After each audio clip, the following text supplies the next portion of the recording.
وبركاته.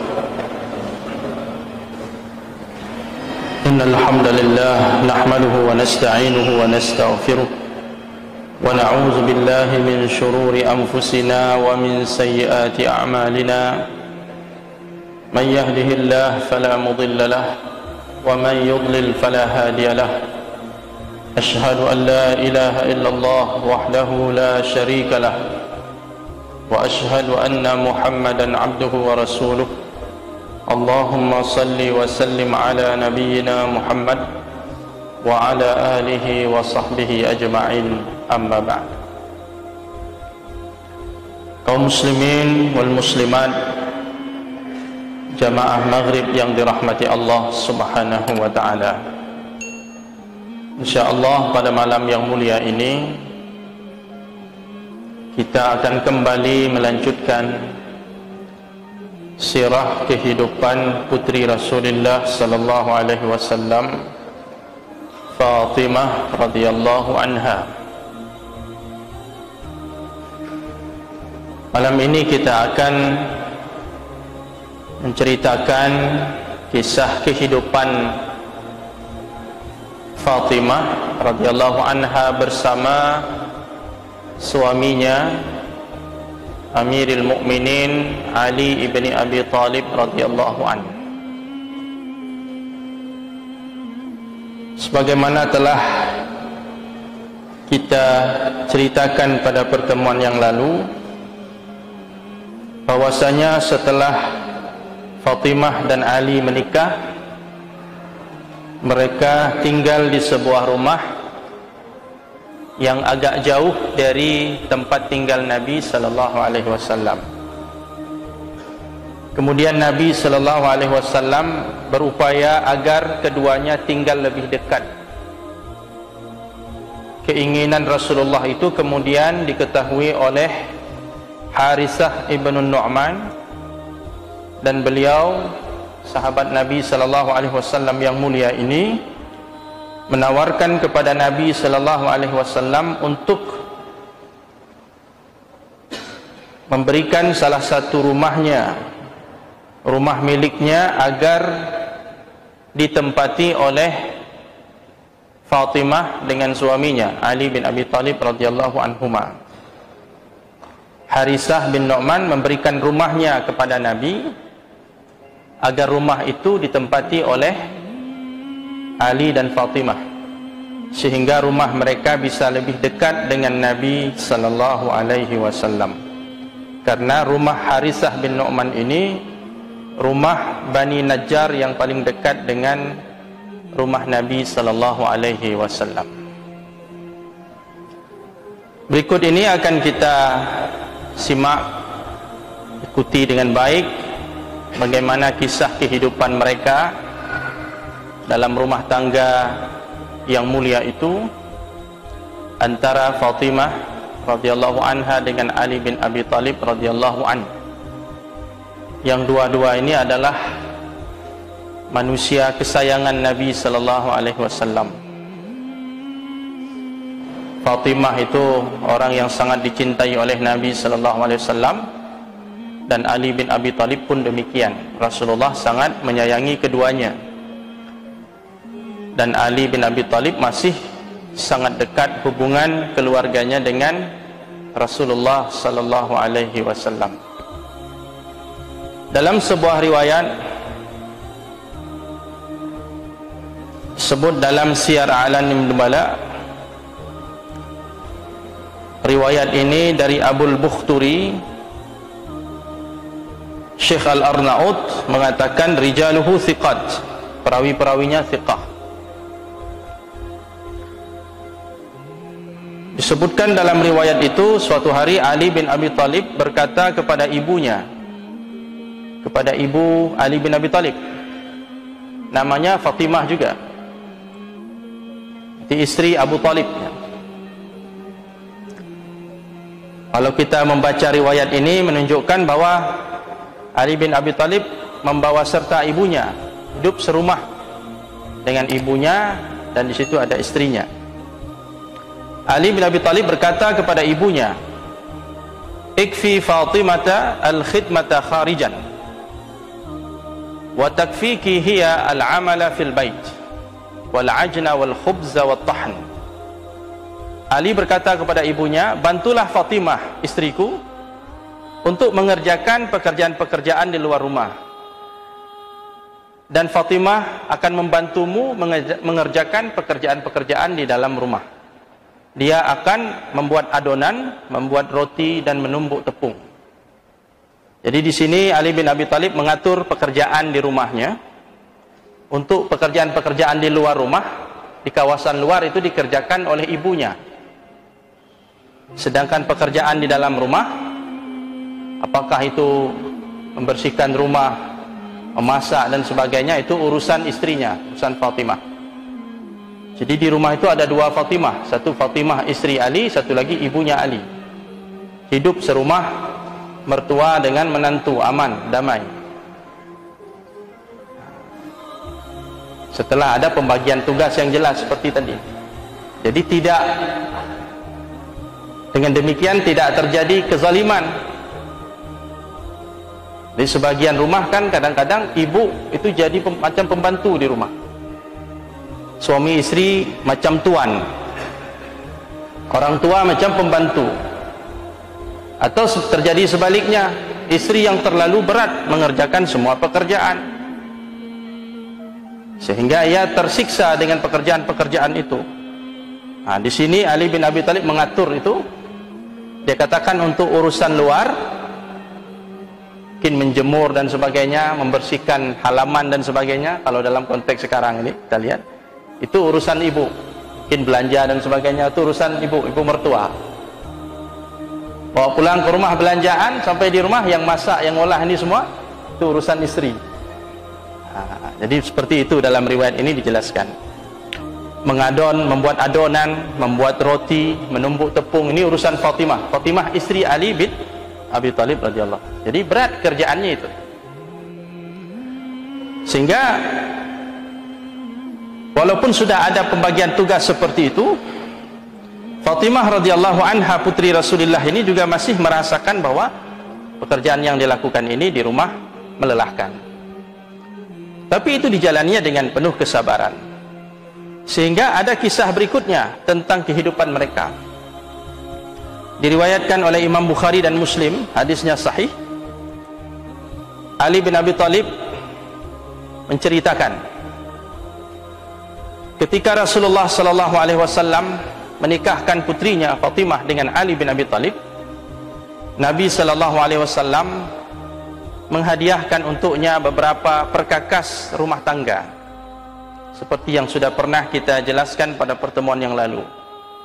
Nabi memberikan sebagai bekal hidup dia bersama suaminya, Nabi berikan kain selimut, kemudian bantal kulit yang berisi jerami, kemudian alat untuk menghaluskan, untuk menumbuk tepung, kemudian alat untuk menimba air, menyimpan air, gelas dan sebagainya, termasuk saringan yang dibutuhkan untuk menyiapkan makanan dan minuman mereka. Pada waktu itu Ali bin Abi Thalib suatu hari berkata kepada istrinya, kepada Fatimah, kata Ali bin Abi Thalib, laqad sanautu hatta ishtakaitu sadri. Kata Ali bin Abi Thalib, aku terlalu banyak menimba air dari sumur. Jadi ada sumur, dia timba air, terlalu banyak menimba air, kata Ali bin Abi Thalib, sehingga dadaku terasa sakit.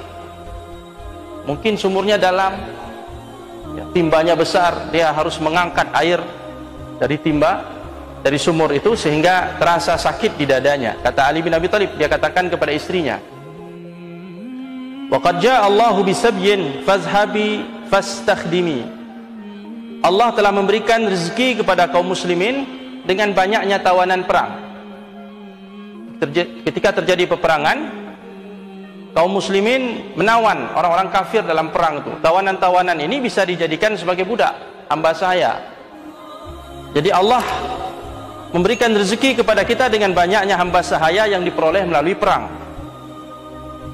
Fazhabi, wahai Fatimah, pergilah, temuilah Rasulullah sallallahu alaihi wasallam. Fastakhdimi, minta kepada beliau supaya kita diberikan satu orang budak hamba sahaya yang bisa menjadi pembantu di rumah. Jadi kalau sudah ada budak, saya tidak perlu nimba lagi, sudah ada dibantu oleh budak tadi, nimba air dari sumur dan pekerjaan-pekerjaan yang lain. Ini tawaran Ali bin Abi Thalib kepada Fatimah. Coba datang kepada ayahanda, minta kepada ayahanda kita diberikan satu budak, yang budak itu bisa menjadi pembantu di rumah kita. Faqalat, mendengar kata-kata itu, Fatimah pun berkata kepada suaminya, wa ana wallahi qad tahantu hatta mujilat yadaya.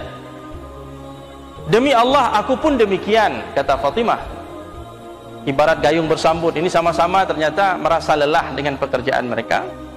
Kata Fatimah, aku pun demikian demi Allah, terlalu banyak aku menumbuk tepung, menarik raha alat penumbuk tepung itu, hatta mujilat yadaya, sehingga tanganku menjadi sangat kasar.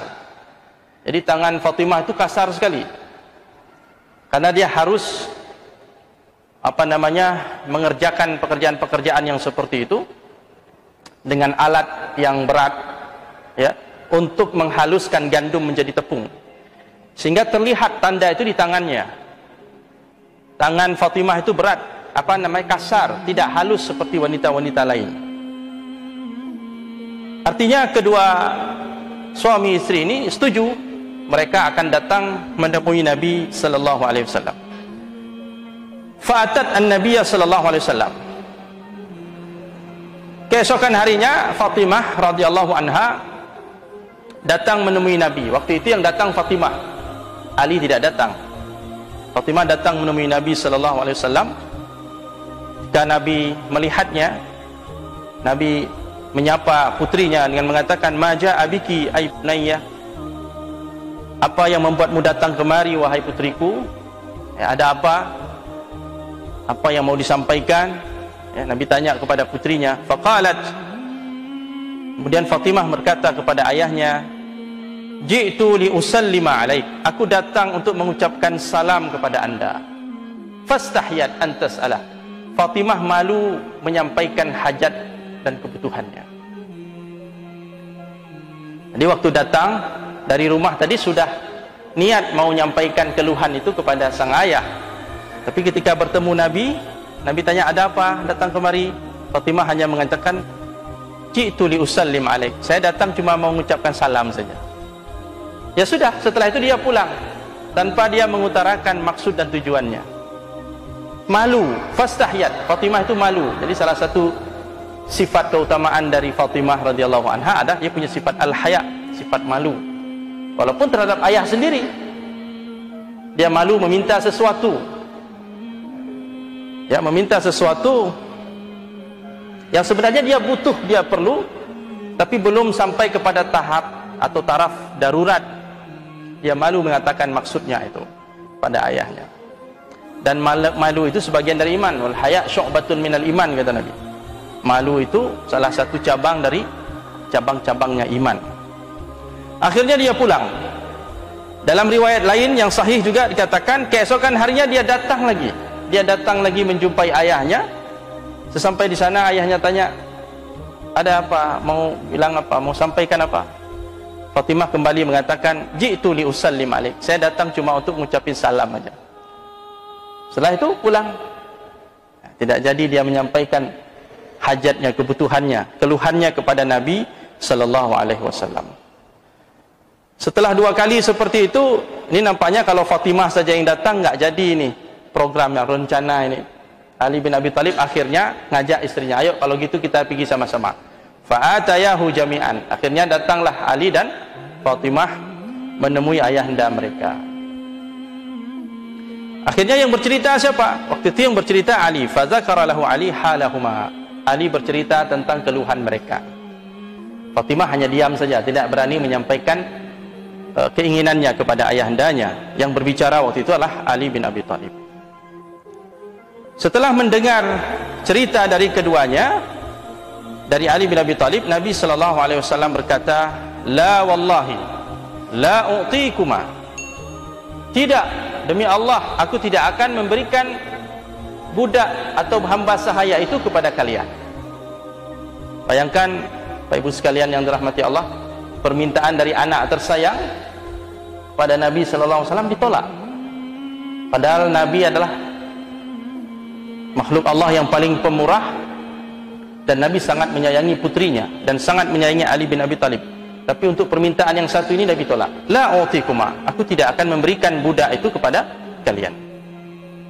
Wa ada'u ahla suffah tatalawwa butunuhum, aku tidak ingin membiarkan ahli suffah mengalami kelaparan karena tidak ada makanan yang mereka makan. Karena waktu itu di Madinah kondisinya belum semudah di masa-masa setelahnya.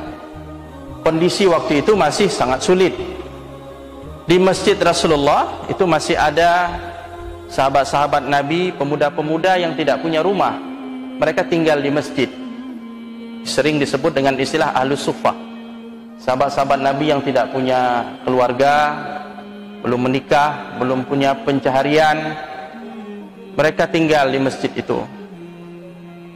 Jadi mereka menunggu uluran tangan dari kaum muslimin yang mampu untuk memberikan atau membiayai hidup mereka, makan minum mereka. Termasuk yang membiayai hidup mereka adalah Rasulullah sallallahu alaihi wasallam. Maka Nabi prioritaskan ahlus suffah itu, orang-orang yang tidak punya harta benda itu, yang hari-harinya pun kadang-kadang hidup dengan kelaparan, tidak makan. Ya. Kata Nabi, aku tidak akan berikan hamba saya itu kepada kalian. Aku tidak akan membiarkan ahlus suffah mati kelaparan. La ajidu ma unfiqu alaihim, kata Nabi sallallahu alaihi wasallam, aku tidak punya biaya untuk menafkahi hidup mereka. Walakin abi' wa unfiq alaihim asmanahum. Sekarang sudah ada budak hamba sahaya, aku akan menjual hamba sahaya itu, dan harga uang dari hasil penjualan itu akan aku gunakan untuk menafkahi hidup ahlus suffah, sahabat-sahabat Nabi yang tinggal di masjid itu. Jadi Nabi utamakan mereka dulu, orang-orang yang sangat butuh, ya, yang sangat butuh pada makan minum, yang merupakan kebutuhan primer mereka. Sementara pembantu ini kan walaupun sangat butuh tapi tidak sampai kepada taraf darurat, tidak sampai primer, mungkin sekunder lah, kebutuhan sekunder, hanya untuk meringankan pekerjaan, tapi tidak sampai mati gara-gara tidak ada pembantu. Maka Nabi prioritaskan yang sana dulu, walaupun ini anak yang paling beliau sayang, menantu yang paling beliau sayang. Begitulah Nabi sallallahu alaihi wasallam. Akhirnya keduanya pulang dengan tangan hampa. Mereka tidak mendapatkan izin untuk memperoleh seorang hamba sahaya yang akan menjadi pembantu